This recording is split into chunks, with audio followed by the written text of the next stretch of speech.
Great leaders are students of leadership. No matter how achieved they may be, they're still learning. And it's a lifestyle. It's the lifestyle of what I need to do to look after people, which includes things like listening, learning how to give and receive feedback, learning how to have effective confrontations, how to discipline when necessary in a way that's constructive. Roam the halls, get to know people, learning what it means to ask somebody questions. How do you ask questions? Like some people are naturally good at being curious about other human beings, and some people are uncomfortable because they're introverts or whatever, socially awkward. But we can learn, how do you learn to remember people's names? Oh, I'm bad at names. No, you've just decided you're bad at names. We can learn to be good at names so that when we walk down the hall and say, hey, Tom, oh my God, he remembers my name. It's a nice feeling. It's a lifestyle. It's a lifestyle. There are many, many things we have to do and constantly work on to be a great leader, to create that environment. And so what I recognized was so often in business, we have these competitors, sometimes on our own teams, that we want to beat them. We've all had the experience where one of our colleagues got a promotion and we got upset. We got angry. We got angry at somebody else's success. Think about that for a second. Why couldn't we share in the joy, right? What is it about them that's being revealed in us? That's the problem, right? And so having worthy rivals instead of competitors. Competitors are other players we set out to beat. But the problem with that is there's no finish line. And so if we're obsessed with beating the other company, then at some point, sure, you're ahead in whatever metric you chose. Until when, right? At what expense? At what cost? That's not sustainable. But rather, the other players inside our industry, outside our industry, on our own teams, we can choose our own worthy rivals. Their strengths reveal to us our weaknesses, and by having our weaknesses revealed to us, it means we have the opportunity to grow and improve. And the infinite game, at its core, is basically a game of constant improvement. And so our worthy rivals reveal to us our weaknesses and our opportunities to improve.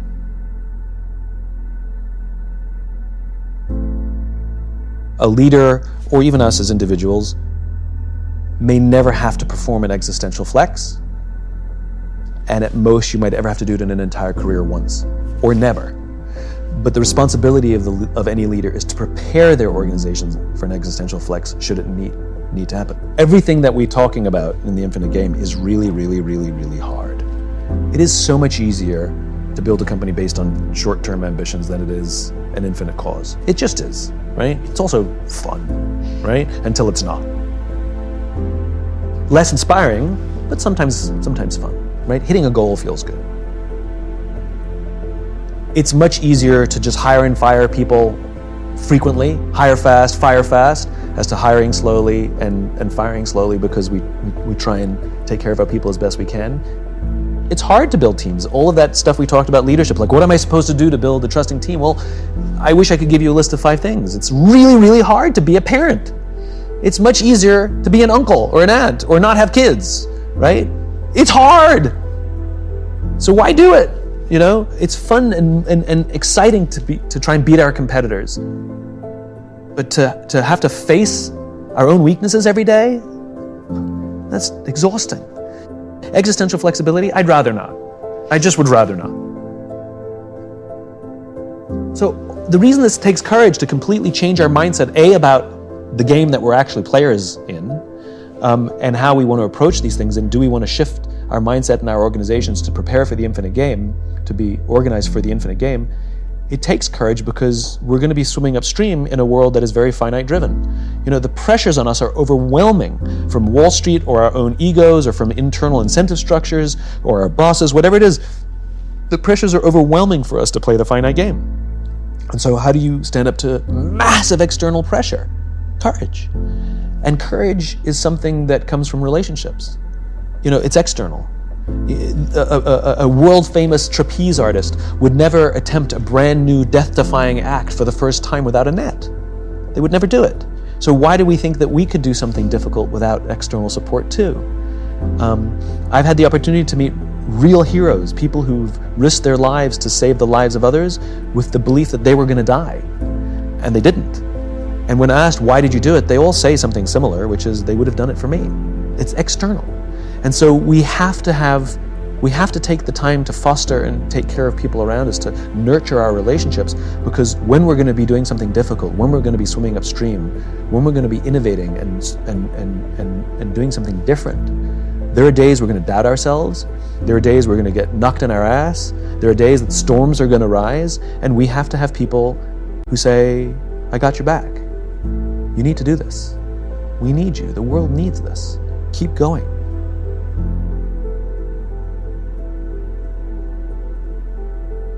And so courage comes from not only our willingness to do that for others, but then their willingness to do it for us. And if we commit ourselves to a just cause and we're willing to do those things, then the great thing is we take a lot of people with us and change the world for the better.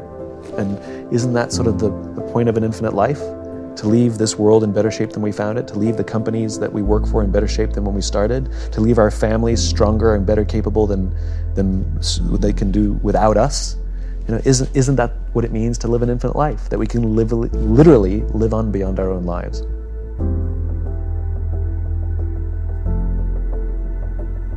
Don't try and influence that which you cannot influence. Don't control that which you cannot control. An infinite mindset means that is something I can't do, but I can influence and take care of the people to the left of me and to the right of me. I can take care of the people who work for me. I can even take care of the person I work for. Sometimes we have a toxic boss, not because they're bad, but because we don't understand the pressure they're under. Sometimes to simply exhibit empathy to our boss. Hey boss, you were really harsh on us today. Everything all right? What's going on? I'm worried about you. I'm here. We can succeed together. We're here to help you. No matter where we are inside an organization, leadership is not about rank or authority. Leadership is taking responsibility for the people around us. And so anybody on any team at any rank at any level can be a leader. The first choice is that we have to want to be. A dear friend of mine, Lieutenant General George Flynn from the Marine Corps, said that the first criterion to being a leader is you have to want to be one. So any of us can volunteer to be a leader.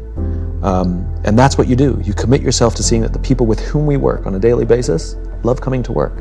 They feel that someone's got their back. They feel supported. They feel that they have top cover. They feel someone cares about them as a human being, listens to them, knows their story, allows them to be themselves. We can be that leader.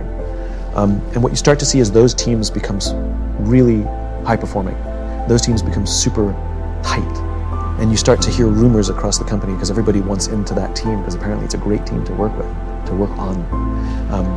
And before you know it, one of those people goes and moves to another team and they take everything that they learned, because leadership is learned, and they do it for another team. And if we take that infinite mindset, then eventually the tail will wag the dog. And it doesn't matter if it's this CEO or another CEO, because we will outlast whoever's in charge right now, and that's the goal. We're doing this for the good of the organization. We're doing this for the good of the cause. And the tail can wag the dog. I found words for the discomfort I had. I had words for, when people called me naive and said, you don't understand how business works. I didn't have a response because I didn't have words. I just had a feeling. And they had more success than me and they had more power than me, so I didn't say anything. Call me old-fashioned. I'd like to work for a company that outlasts me.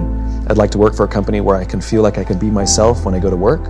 I'd like to work for a company where I feel that my boss actually cares about me like I'm a human being, rather than just a number on a spreadsheet. I think the question is, when people say, how do I join the movement? How do I be a part of it? I always ask people the same thing, which is be the leader you wish you had. Become a student of leadership. Study it, read about it, watch things about it, practice it every day. Be a parent, join the movement means I'm going to take care of my team. Sometimes I'm in a leadership position and sometimes I'm not, and it doesn't matter. I'm going to practice leadership. If I'm a salesperson, if I work at the check-in counter of an airline, I'm going to take care of the people I work with. I'm going to take care of the customers as if they're my family. Practice leadership, learn about it, study it. Because I do these things because I recognize I'm just a piece of a jigsaw puzzle. It's one of the reasons I wanted to come talk to you on camera.